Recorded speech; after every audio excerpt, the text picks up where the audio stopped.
Hey all, welcome to ShareTrek. This is Raj here. I would like to give a huge shout out to our genomics subscribers who are always on the ball. I had missed this particular news item and they brought it to my notice. Not one but two of the subscribers brought it to my notice.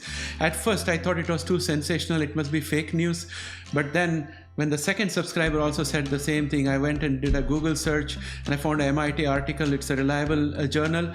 So I think this is genuine news. The news is that Emmanuelle Charpentier and Jennifer Doudna are now seeking to cancel two of their European patents.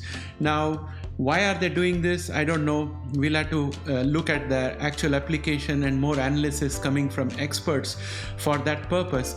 But I value your time, so I'm going to give the synopsis right now, and then if you want to watch the details, you can watch it after the disclaimer.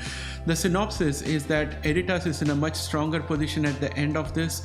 CRISPR Therapeutics' position becomes a little weaker because some of the market participants who are using CRISPR and may go to monetize may end up paying royalty to Editas but may skip paying it to CRISPR, and CRISPR may probably not be able to enforce it. And at the same time, CRISPR Therapeutics has got other CRISPR patents, so it's not too much affected overall. But once we get the actual details of the application and the context in which it was done and some expert commentary around that, I'll come back to you with more details.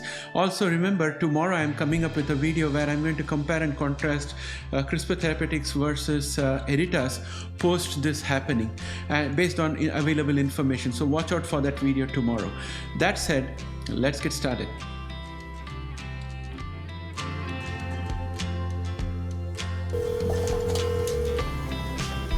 Jennifer. Bob, good morning. Good morning.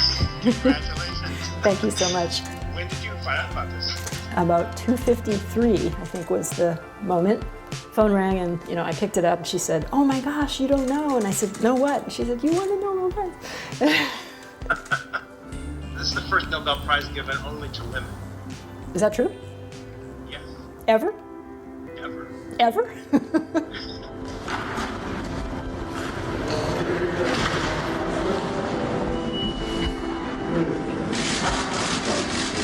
This morning when I received the call from the General Secretary of the Royal Swedish Academy of Sciences, I was extremely emotional and extremely moved, as a matter of fact.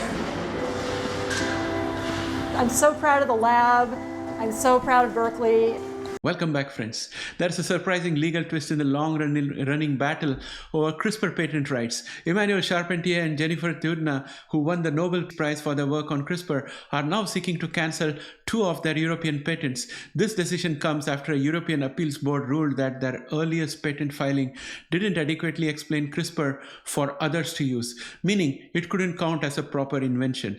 The Nobel laureates' lawyers are canceling the patents to avoid the ruling being formally recorded, which they argue is unfair and incorrect. This development affects licensing fees for CRISPR technologies, as many companies have paid for access to those patents to pursue commercial applications like gene-edited plants, medical treatments, and more. And the battle over CRISPR patents has been fierce, particularly between Charpentier and Doudna's team and Feng Zhang from the Broad Institute, who claimed first rights to key CRISPR applications in the US. Though the Broad Institute won significant US patents, Charpentier and Doudna held important European patents, which they are now strategically relinquishing to avoid long-term legal repercussions. The revocation of these patents affects companies that have been licensing the technology for research and commercial development. However, the Nobilis legal team downplays the significance of the revoked patents, pointing to other ongoing claims and patents. And friends, at this point, I'd like to remind you that very early in the coverage of this CRISPR dispute, I had mentioned that from the Broad Institute side, they have been very open about this patent, and they are not the types who are going to insist on their pound of flesh. They might come for some kind of a compromise. So I think the future is likely good. This is my personal opinion, not financial advice, so please keep that in mind. And at the heart of the issue is a technical argument over whether the original patent filing omitted crucial details about CRISPR's function, especially related to protospacer adjacent motifs, or PAMs, which guide the gene editing tool's action. The Nobel team disagrees disagrees with this interpretation, asserting that the technical board's judgment is flawed. The Nobel team basically is Jennifer Doudna and Emmanuel Charpentier. In essence, the patent dispute is a significant event in the larger legal and commercial saga surrounding CRISPR, potentially influencing future licensing agreements and control over the technology. The decision to cancel 2 of the key CRISPR patents held by Emmanuel Charpentier and Jennifer Doudna could have direct and indirect impacts on the prospects of the company CRISPR Therapeutics, which Charpentier co-founded. And here's a breakdown of how it might affect the company. It may have impact on the licensing and IP strength of CRISPR Therapeutics, like many other biotech companies, which relies heavily on intellectual property to protect its proprietary technologies and generate licensing revenues.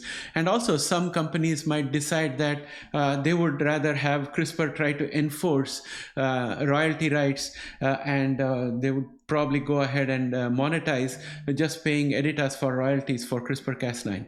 So this is my first-hand impression based on the limited information I got from this particular article. I'll put a link to the article in the description section so you can check it out yourself. Please tune in tomorrow, because tomorrow I would have for you a comparison between the prospects for CRISPR Therapeutics versus Editas Medicine after this particular development has happened.